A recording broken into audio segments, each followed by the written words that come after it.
Is it generational? It's just a word that, like, and I realized I used it earlier, that, like, Minnesota thinks of Olivia as a generational passer. Like, I think that might be true. Like, I think you could be generational in one aspect, but I think just the word itself as, like, an umbrella we should probably adjective. Stop using it every 3 years, because that is not how long a generation is. Maybe that's, like, my basketball media ick. We can do a segment on that at some point. That's one of our losers, like that's the word generational.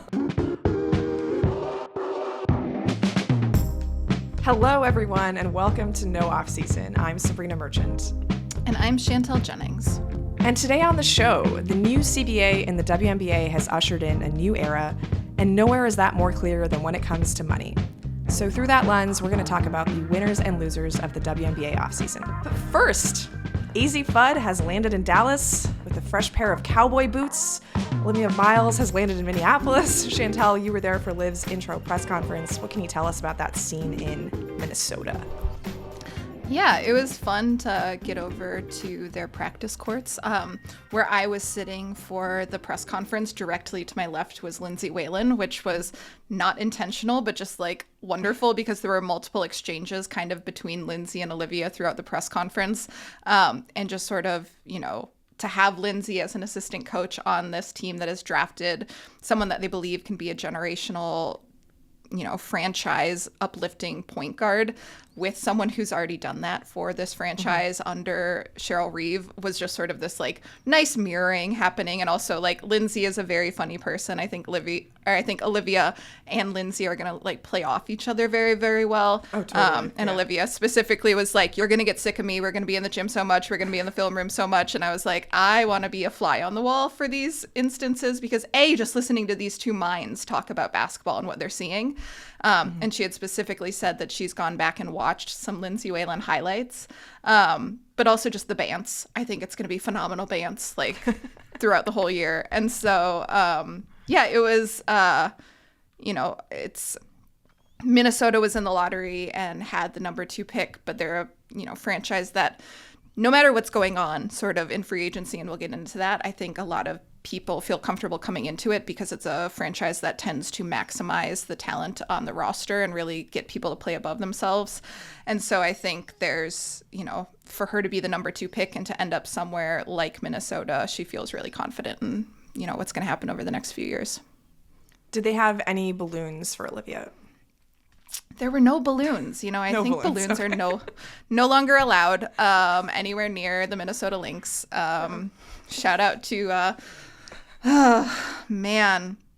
We talked about this, but it's just the balloon appeal is interesting.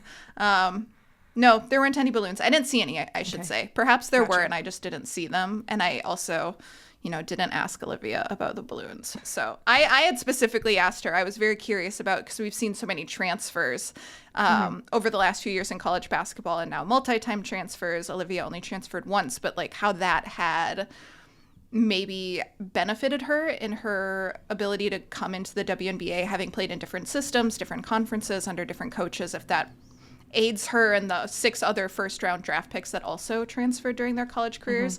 And she was just saying that she thought, having that experience and learning how to pick things up quickly and knowing you only have a year to sort of, with this group before you're gone, it had helped her. So, yeah, it'll be interesting to see what happens in the Twin Cities this summer. Interesting that it's only 7 players who transferred in the first round. I guess because we had so many internationals. I feel like everybody transfers these days. So, yeah. I think it was 6 of 12. 6 of the 12 who were first rounders that had played in college. So, yeah. Well, I mean, I feel like the Minnesota point guard spot has basically been like just a revolving door. Every year a new person gets to start, other than Courtney Williams, who is a nominal point guard that got to start the last 2 years. So, interested to see if Olivia gets any sort of stability at that position, or if she even starts on opening night, to be clear, because like I don't know if a rookie is going to be starting for the Minnesota Lynx on opening night, but we'll see. We'll see. We historically, rookies don't get a ton of starting reps in Minnesota, but I think Olivia might sort of be the exception here, given how the roster is being reconfigured this year. And you look at sort of the talent there, and they need a point guard. And I think getting Courtney off ball a little bit will be an exciting backcourt situation for this group. So we'll see. I don't know, maybe not opening night, but that's just me. That's just me guessing. We'll see. I mean, another player who I'm not sure if she's going to start opening night is the number 1 pick, Azzi Fudd, just because of Paige Bueckers and Ariko Gunbowale also existing in Dallas. And she had her, opening press conference in Dallas. As I mentioned, she had the cowboy boots. She did say that she needs to get a hat.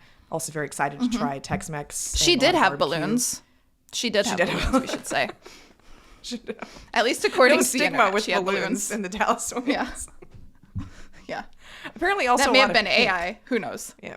Yeah. She credited the Wings staffers for making lots of things pink, going along with the People's Princess vibe for Azzi Fudd. So a nice touch when you're trying to welcome your number 1 pick, I suppose.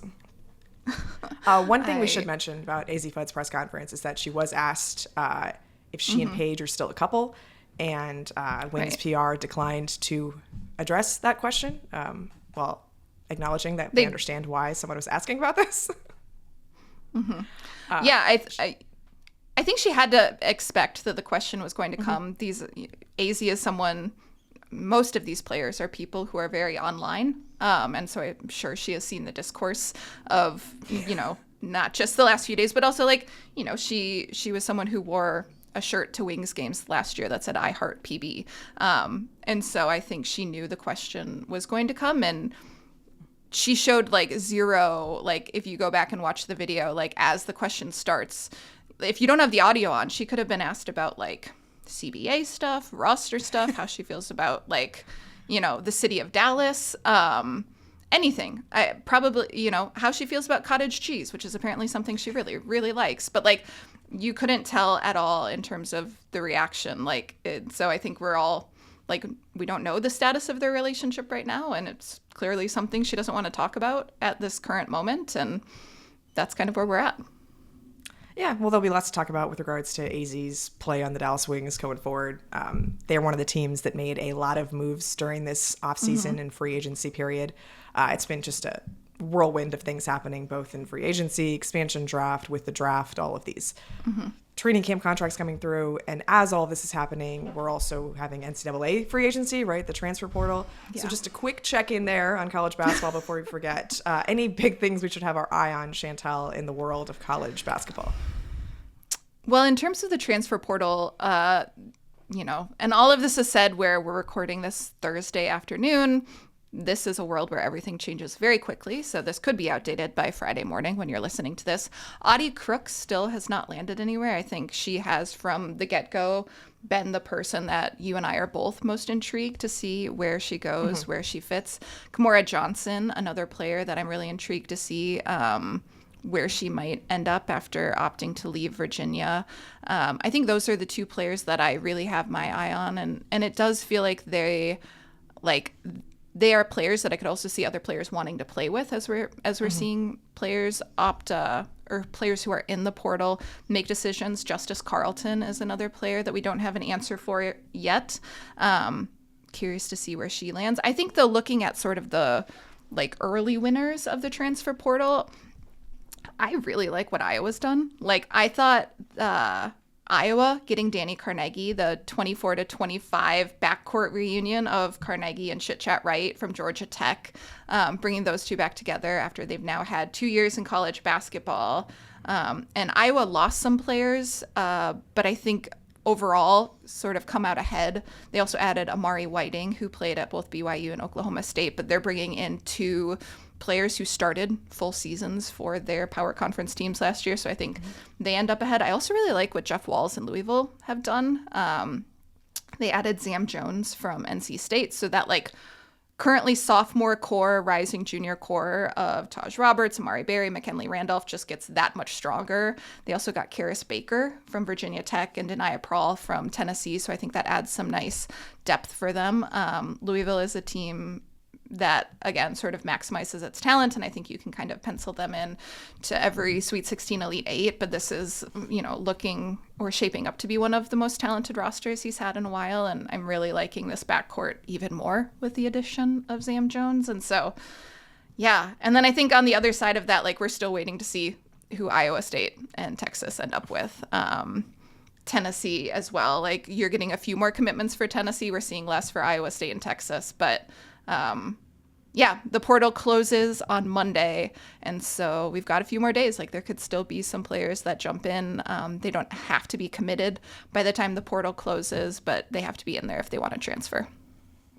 Yeah, and just one name that really stuck out to me was Liv McGill going to Oklahoma State. I had sort of penciled her in as like going to a powerhouse SEC school. Just that tends to be what happens, right? Like you go from a lower rung SEC school to a higher one, and for her to go to a school that has lost a lot of talent really this year in the portal was kind of surprising. But there are obviously lots of considerations that go into a transfer's decision making, and I think money was a big part of this one for Liv McGill. So kudos to her for getting a good paycheck for her next college basketball season, and interested to see what she looks like in JC Hoyt's system.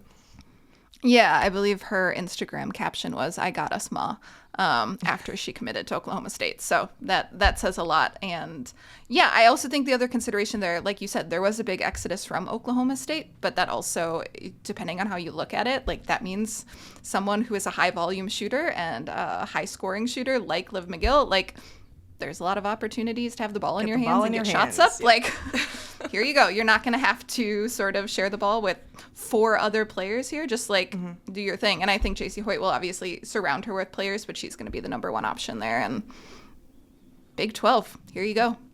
Yeah. Going back from our brief interlude into college basketball winners and losers of the portal, we had a piece on the site about the offseason winners and losers for the WNBA. Obviously, there's still a lot to figure out about how these rosters are going to fit together. I mean, we don't have all of the contract details yet, though most of those have come through. You know, I just wanted to get through like the money part of it first, because it's such a big part of what's happening in the WNBA, getting into college basketball. It can't be overstated enough. Like, the salary cap this year is $7 million versus $1.5 million a year ago. And so, players are earning similar percentages of the cap, maybe that they were a year ago. But when you have that much money at stake, it just has to change your decision-making processes, right? Like, it's just very different from saying like, oh, I'm going to get 20% of, well, no one was getting 20% of the previous cap, but like I'm getting 10% of a 1.5 million cap versus 10% of a 7 million cap, right? So I'm wondering, Chantel, like, how have you seen money sort of like change, I don't know, like the leverage players have, or like how they're approaching these free agency decisions? I mean, you know, I think we saw those situations in the past where like A'ja Wilson took a pay cut to remain in Las Vegas and have everyone around her get paid. Like, with the expanded salary cap, like I think we've seen some players continue to take cuts, but like not everyone. And A'ja obviously didn't. She signed the most lucrative contract in WNBA history, 3 years, $5 million. Congrats to her. Cash those checks. She deserves every dollar of it for bringing 3 titles in 4 years to Las Vegas. And I think the way that, you know, we've talked about this a little bit, but like you are sort of seeing the differences in how teams are structuring their salaries. Like, Vegas has their core, and they're not going to have a ton of depth. They're going to have a few players, like their starting group, on these really heavy contracts, and they're going to fill in the rest with sort of minimums. And then I think you have other teams that are looking at it differently. And you know, it's sort of like the different trends that the WNBA goes through, where a few years ago it was like, again, under a different salary cap, so it feels like such a different world, but like the super teams where we had New York and Las Vegas, and it was like, was that what you needed to do to win? And we saw other teams who maybe not win, but fight to get up to that point. But now it's sort of like, I'm curious to see what happens with all of these different contracts, because it does look like Las Vegas, by retaining its core from last year, is, you know, coming into the season as the strongest team, returning the most, preseason favorites at this point in my mind. But then you have other teams, you know, sort of the Indianas and the Dallases, where some of your top scorers from last season happen to be on rookie scale contracts. So you had more flexibility to go out and get veterans at, you know, $700, $800, $900, or $1 million, right? And so I think it's just going to be really interesting to see how this year informs what teams do moving forward. As you're looking at sort of that split, as I explain it, like, what do you think is going to be, you know, let's project forward, like the takeaway from what are teams going to try to learn from everything this year? Yeah, well, first up, I just want to talk about that A'ja contract real quick, because it is a massive achievement for A'ja, and it's a different contract than a lot of players have signed this offseason. Like, For the first time, we've talked about this ad nauseum during the CBA discussions, the salary cap is directly tied to the revenue the league brings in. So they cannot actually project how much the salary cap is going to be next year because that depends on how much money comes into the league in 2026. And so there's, I can't say they can't project, but they don't know. They have projections, right? And that means like this cap could go up by a certain number, it could go down by a certain number. Like we don't actually have that information until the audit for the 2026 season comes in. And so Asia has this unique contract where her salary is 20% of the salary cap, whatever the salary cap is for the next 3 years, right? So you've seen other players sign these contracts where like they have the max in year one and then they raise by 5% year to year. Right. But Asia, like, could be a good move, could be a not good move, depending if like the WNBA loses some revenue. But whatever the salary cap is, she's getting 20% of it over the next couple of years. And it's what the front office people have been calling like this floating maximum contract because they don't actually know where it's going to land in the next couple seasons. So I think that's interesting that Asia is the first player to sort of take advantage of this. Like the cap could go up by 13% next year. Like that's legally allowed in the CBA. And if it goes up by 13%, then Asia's contract goes up by 13% next year, which is a lot more than anybody else's is. Right. I think that's just an interesting business decision by Asia. Obviously kudos to her for getting this massive payment from the Aces. And like you said, she was taking a significant discount in previous years to make sure that her teammates, could build a title winning roster. And on that note, I think it's interesting that her teammates are now the ones taking the discounts so that Asia can get the big old money and they can still build a title winning roster because we see, Jewel Lloyd taking 6 figures as opposed to $1 million+ contract. She's a player who's gotten a supermax for the last 4 seasons. You see Jackie Young taking the regular max instead of the supermax. You see Chelsea Gray taking, $1 million when she could go all the way up to $1.4 million. So I think you're seeing these title winning cores sort of understand like, hey, we know that you can't just win a title with 1 or 2 players. You need more beyond that. And seeing the number come in for Satu Sabali, like below $1 million, I can't imagine that the New York Liberty trio of Jonquil, Sabreena, and Brianna Stewart is going to be, close to a supermax because they have to fit everybody in, including all of their other signings. So, teams that have already won, I think there's an understanding like, hey, we can take a bit of a discount. Maybe because you're going to get some playoff bonuses, right? Like those bonuses are a lot higher in the CBA than they have been in the previous CBA. Maybe you can add in some Commissioner's Cup money too, right? Like that's another extra check if you have a good team. Whereas like players who haven't won yet, I feel like they're just thinking, okay, let me get my money. Like Alana Smith leaving Minnesota for a full max from the Dallas Wings, or Temi Fag-Benlake getting $1 million from the Toronto Tempo, right? And maybe the Toronto Tempo will be a successful team this year, but we just don't know yet, right? So it's interesting to see like how different players prioritize, these decisions, whether they've won or not. And I kind of think like it's really hard when you've been a player who's made $80,000 for like the last 5 years of your professional career to see a 7-figure paycheck and be like, okay, well, I'm not supposed to take that because like other people need to fit in. Why would I say no to that? So then I guess as we look at how all of these different rosters are configured, and you specifically called out New York Liberty and the Aces, and I think that's where we're seeing these sort of like top-heavy teams. Like, how do you see this affecting the competitive balance of the league as a whole moving into the summer? Yeah, I think, we'd seen a lot of quote-unquote super teams in the previous CBA. It wasn't just New York and Las Vegas. There was also Phoenix, putting together that trio of AT, Satu, and Kalia Copper.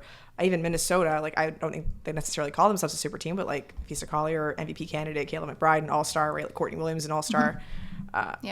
I think we've seen a lot of talent dispersing across the league aside of, those 2 major markets. I shouldn't say those 2 major markets. Like aside from the Aces and the Liberty who have won titles in the last 4 years, like there has been a lot of talent dispersal. So like a team that got close, like Indiana, wasn't able to necessarily add another all-star to their, roster, but they did add some interesting depth pieces in Mo Billings and Ty Harris and Shatori Walker-Kimbrough. And like Phoenix, they lose Satu and they're not able to get in another all-star. They're sort of just filling in the pieces with the European scouting that they've done. And, Atlanta, I think, is maybe the biggest winner of this offseason because they basically retained their whole core and then brought in Angel Reese for like a very limited asset cost. But like, I don't think we're seeing like the creation of other super teams. I kind of think New York is a different breed because Satu has been rumored to go to Liberty for like years and years and been wanting to play there, and it's just like finally allowed to happen. Right.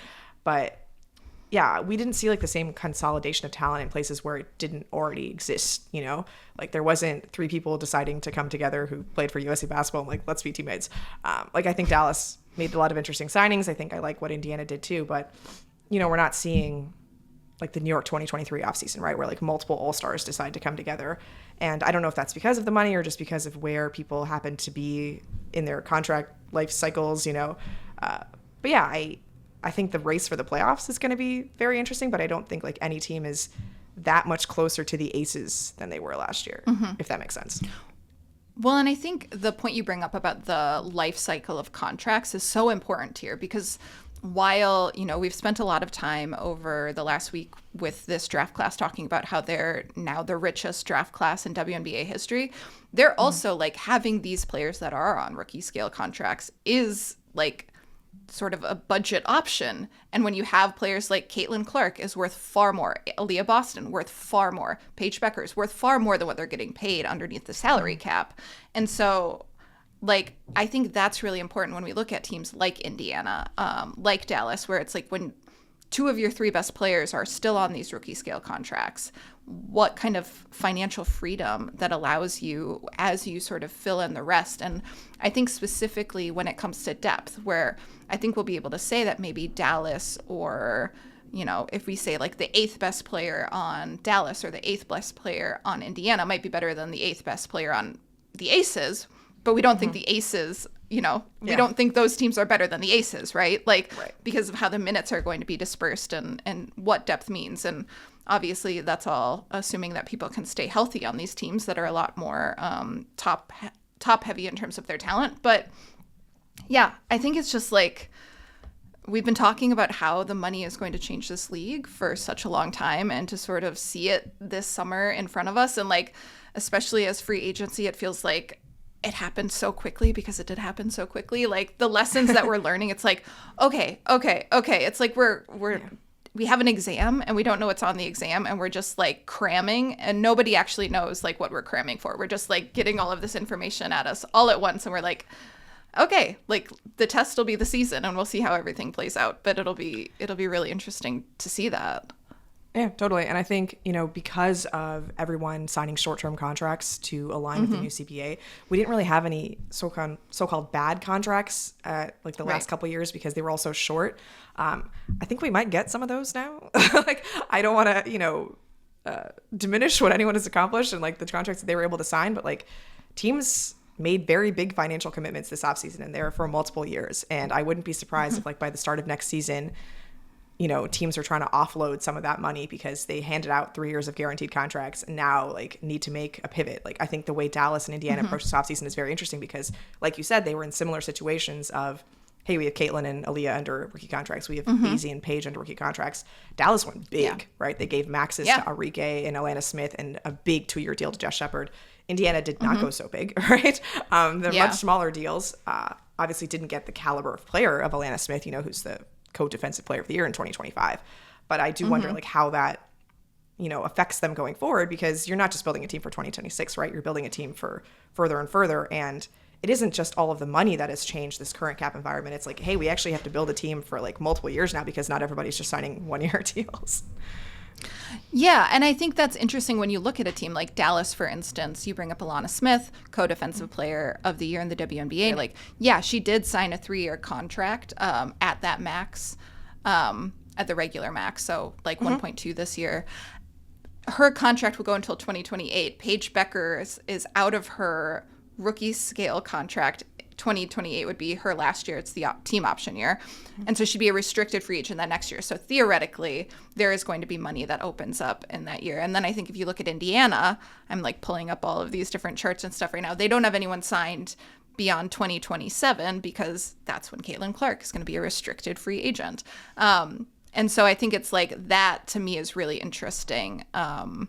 Like what they're going to do. Like Kelsey Mitchell signed a 1-year because, you know, Aaliyah Boston, she'll be a restricted free agent in 2027. Like I think it'll actually be kind of a fun exercise as we get a better sense of these rosters as they fill out completely, like how they're going to break down and projecting out over the next 2 to 3 years, who's kind of, you know, as we're thinking about how teams are building and what they're building toward, the money's really going to tell us kind of the path that some teams see themselves on. But it feels like we should keep this moving, so don't go anywhere. On the other side of this break, we're going to get a little bit more into the winners and losers. And spoiler alert, a fun little juxtaposition involving my hometown team, the Minnesota Lynx.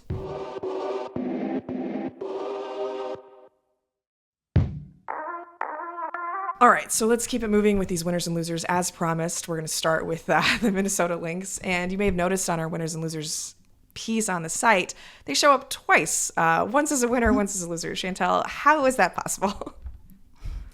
Well, I think the core group from the 2025 Minnesota Lynx are clearly winners. A lot of these players signed huge contracts. And this is, not to like heap all of this praise on Minnesota, but I think we've really thought about this as a franchise for a long time that maximizes talent and gets players to really hit that. Like you take someone like Bridget Carleton, who was a second rounder who got cut in Connecticut, comes to Minnesota, and now she's making a max contract with Portland. Like she's cored by that team, and granted it's, whatever we're going to see Portland do moving forward, but she was this huge asset to them. And that is largely because of the way she developed under this Lynx system. And so all of these players that are making a ton of money, getting their bags, I think we can't say that they're not winners. Like, even though I think a lot of them enjoyed their time in Minnesota, like the fact that they,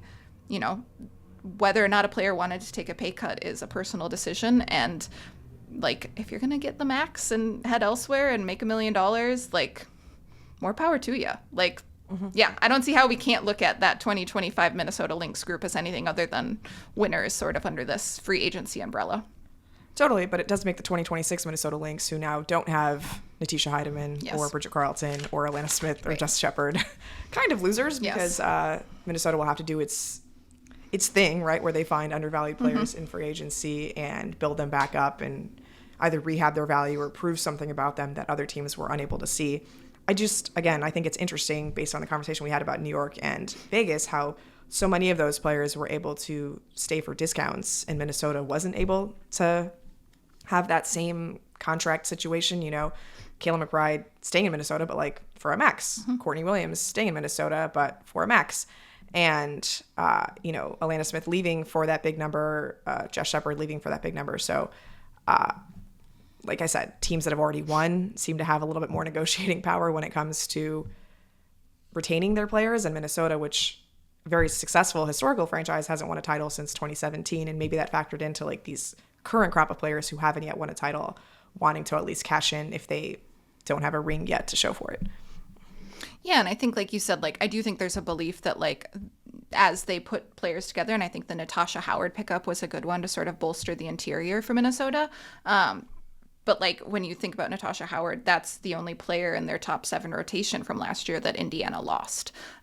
You think about the other teams that were, went the deepest in the WNBA playoffs last year. Phoenix returns their top 6.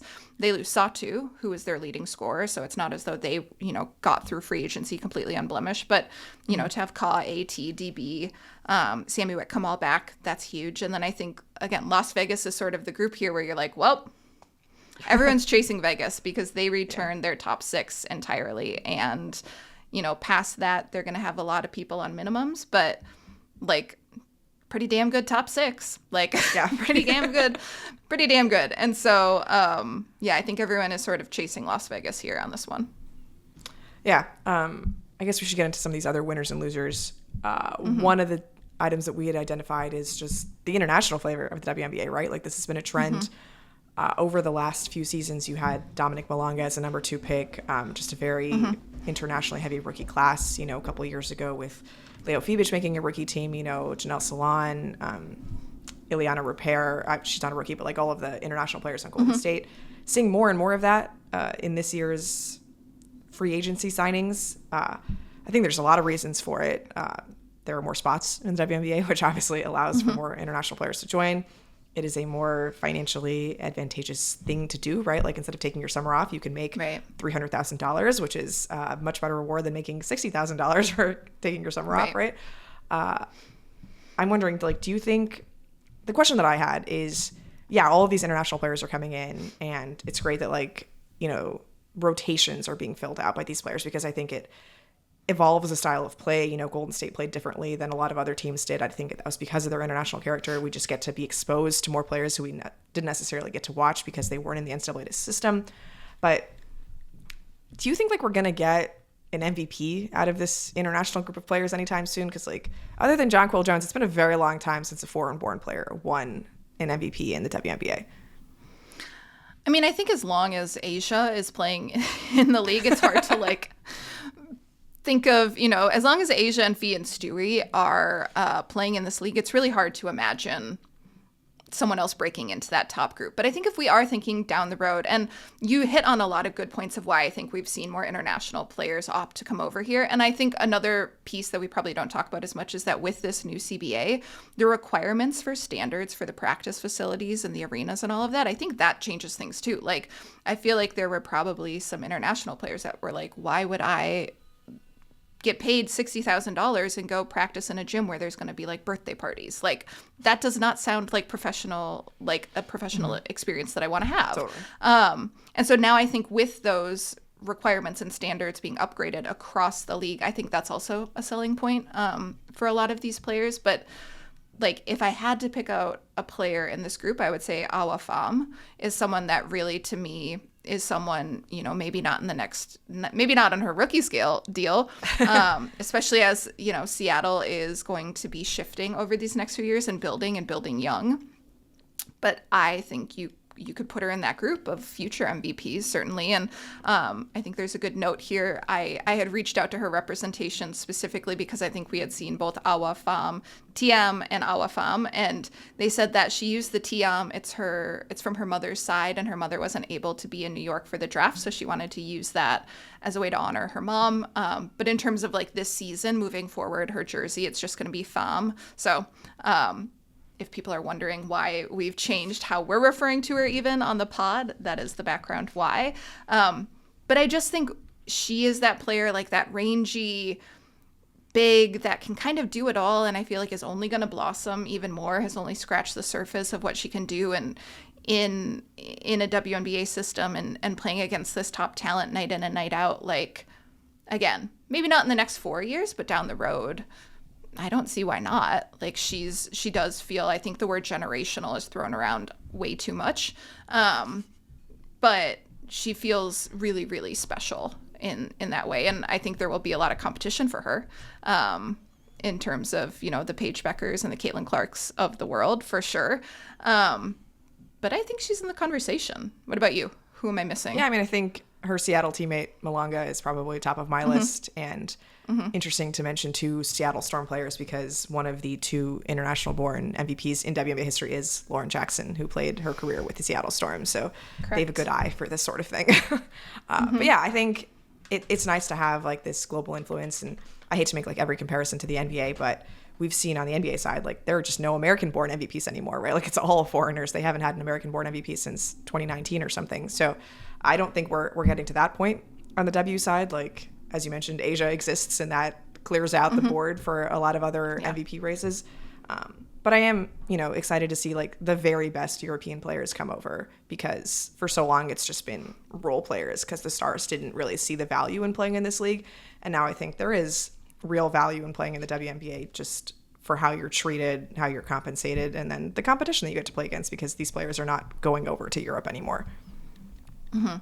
Well, we've hit a lot of the winners and losers from this very condensed free agency period. Is there anyone or any other highs or lows that you feel like we need to hit before we move on and close out the pod? I am just impressed with the teams that are like, hey, we're not going to be good this year, but Juju Watkins could be coming next year, so that's okay. So, like, Portland, Washington, Seattle, Connecticut, 7 teams are going to miss the playoffs, and I think they've sort of identified themselves as 4 of the 7.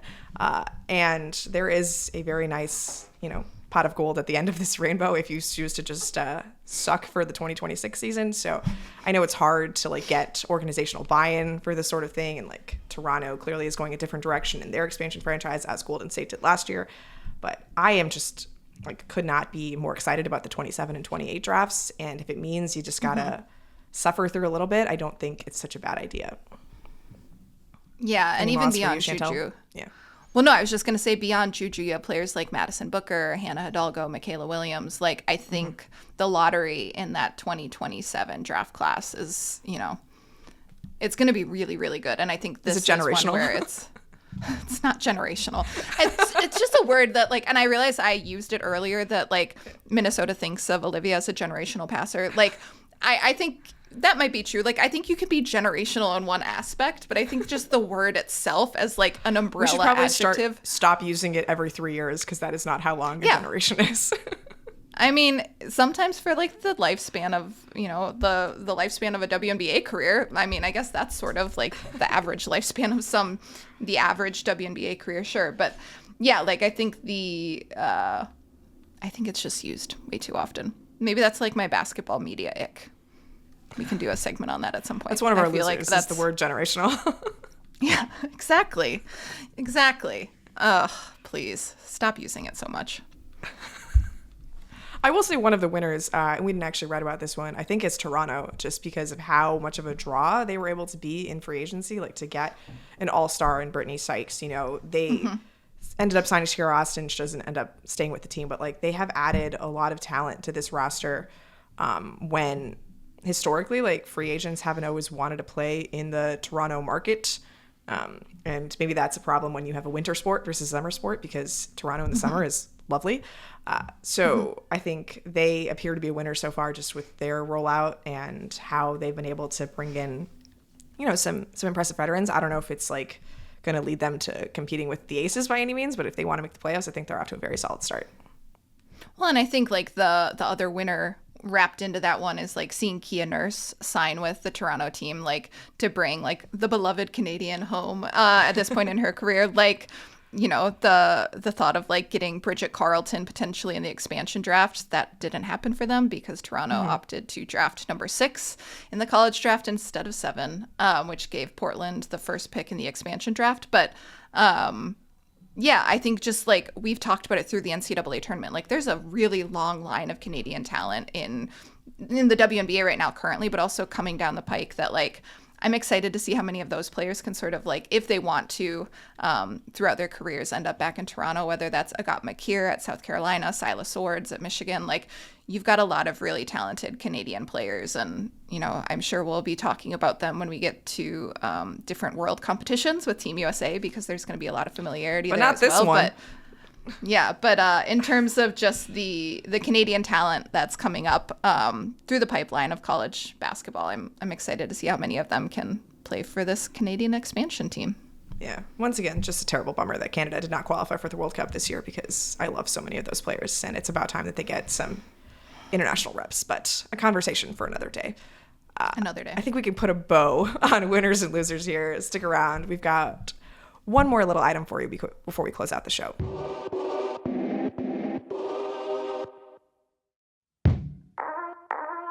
All right, so watching the draft on Monday, I realized some of your favorite college players may not have been picked among the 45 selections, but a lot of training camp contracts have been signed over this past week. Phoenix, we're looking at you.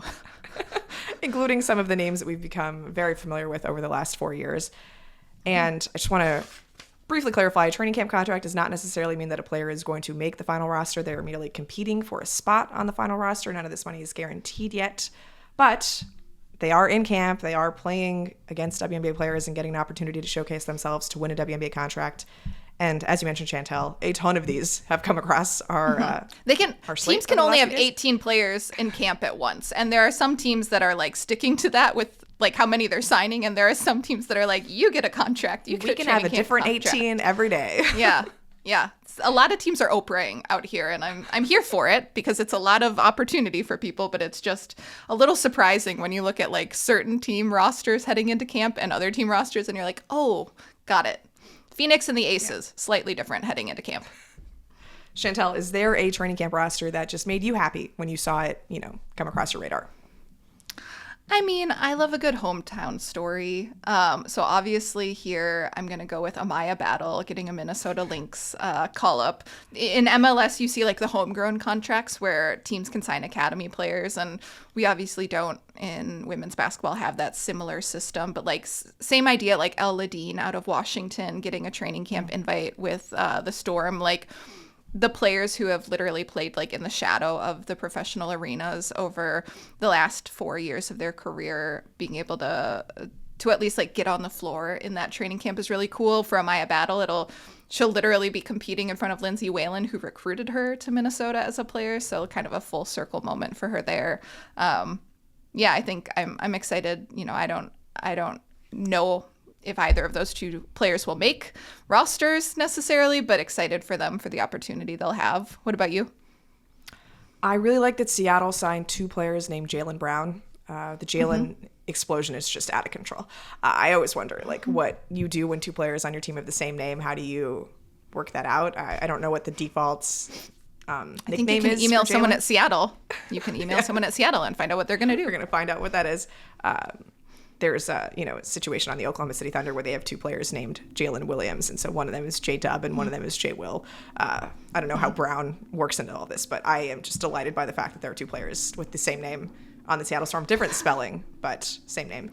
And then the Indiana Fever signed Megan McConnell, who had a brief stint with Phoenix last year, but she is the sister of the Indiana Pacers' TJ McConnell, just a beloved point guard on the Pacers roster. And they play a very similar style of game, like very defensive pressure, like getting into your grill 94 feet. And because of how much they love TJ on the side, I imagine they're just going to be obsessed with Megan McConnell, who also had like a similar collegiate path that TJ McConnell did. So I'm excited that they get to play for the same organizational umbrella. And I think, honestly, Megan McConnell is a kind of player who the Fever could use, whether that's a developmental spot or a full roster spot. So I really liked seeing her get that opportunity with the Fever.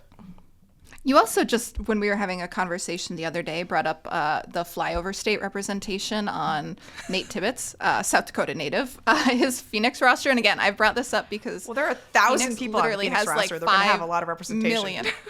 Right. It would be hard to at this point, they might be just shooting for one from each state. I don't know.